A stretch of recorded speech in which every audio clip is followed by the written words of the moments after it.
Welcome back after the break. You watching thank you Sanofi एवेंटिस।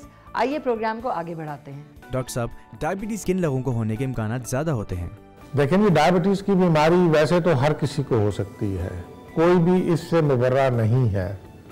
ताहम वो लोग जिनका वज़न ज़्यादा है, वो लोग जो काम ऐसा करते हैं कि उसमें बैठना ज़्यादा होता है, जिस्मानी मशक्क़त बहुत कम होती है, वो लोग जो सैर वगैरह नहीं करते, वर्जिश नहीं करते, और वो लोग जिनके माँ या बाप या दोनों को अगर डायबिटीज़ की बीमारी है, तो ऐसे लोगों में डायबिटीज़ की बीमारी होने के चांसेस बहुत ज़्यादा होते हैं।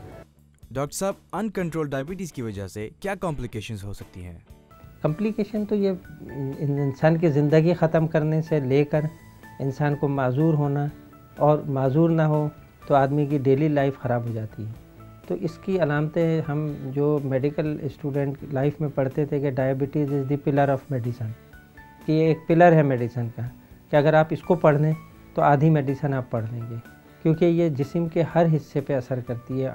अगर इसका भरपूर कंट्रोल ना किया जाए और खून में शुगर्स हाई हों, तो फिर जो पेचीदगियाँ पैदा होती हैं, जिनमें बेनाई का जाना या फालिज का आना या दिल के अमराज होना, इसी तरह गुर्दे फेल हो जाते हैं, अल्लाह ना करे ऐसे कि ज़ख़म हो जाएं और फिर वो ठीक ना हो सकें बर वक्त, उनका इन्फेक्शन होना या शरियानों में खून का दौरानिया कम होना, तो इसकी वजह से कई दफ़ा पैर भी काटने पड़ते हैं। अगर आप समझ लें कि मेरे पास इन 2 सालों में अगर 1000 या 1500 पेशेंट्स आए हैं मुख्तलिफ़ वजूहात की वजह से अपनी टांग या हाथ फिट करवाने, तो उसमें से तकरीबन 250 से 300 डायबिटिक्स हैं।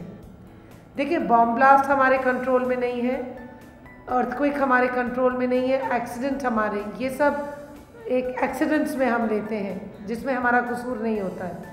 लेकिन डायबिटीज़ जो ये 250 से 300 जो मैंने लिम्स फिट किए हैं, मैं अभी भी कहती हूँ कि ये जो हमने फिट किए लिम्स या ये जो एम्पुटेशंस हुई हैं, ये हमारी अपनी नेग्लिजेंस की वजह से हुई हैं। अगर अच्छा कंट्रोल हो डायबिटीज़ का, और हम फुट केयर के जो मैं आपके अभी इस प्रोग्राम के तहत हम उन पॉइंट्स को हाईलाइट करके चलवाएंगे, ये सब केयर की जाती तो ये एम्पुटेशंस हम प्रिवेंट कर सकते। ये 250 से 300 लोग बच जाते, हाथ या पाँव टांग। डॉक्टर साहब, डायबिटीज़ का इलाज क्या है और इस पर कैसे काबू पाया जा सकता है?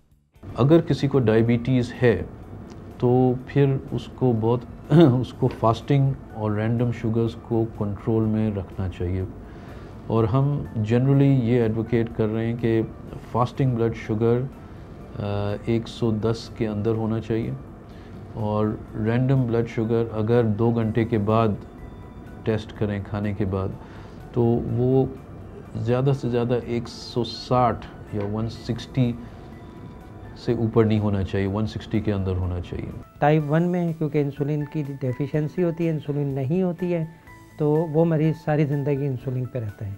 और टाइप 2 क्योंकि ज़्यादातर बड़े लोगों में पैदा होती है और उसमें इंसुलिन की कमी के साथ उसका रेजिस्टेंस ज़्यादा होता है, कमी इतनी नहीं होती है जितना रेजिस्टेंस होता है, तो वो टाइप 2 कहलाती है। उसमें हम इंसुलिन की ज़रूरत पड़ भी सकती है और बग़ैर इंसुलिन के गुजारा भी हो सकता है। डायबिटीज़ के साथ सबसे बड़ी बात यह है कि अगर हम ये देखें कि इसको रोका कैसे जाए, पहली चीज़ तो उस रोकने में जो हम लोग सबसे मेन चीज़ है ना, अगर मोटापे को अवॉइड करें तो तकरीबन काम रुक सकता है।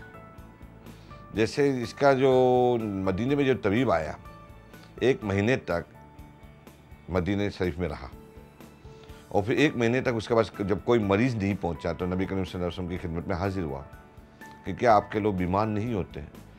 तो नबी करीम सल्लल्लाहु अलैहि वसल्लम ने जो बात कही वो आज भी इतनी ही मुकम्मिल है। उन्होंने फरमाया, नबी करीम सल्लल्लाहु अलैहि वसल्लम ने, कि हम उस कौम में हैं जब तक भूख नहीं लगे नहीं खाते और पेट भरने से पहले हाथ खींच लेते हैं।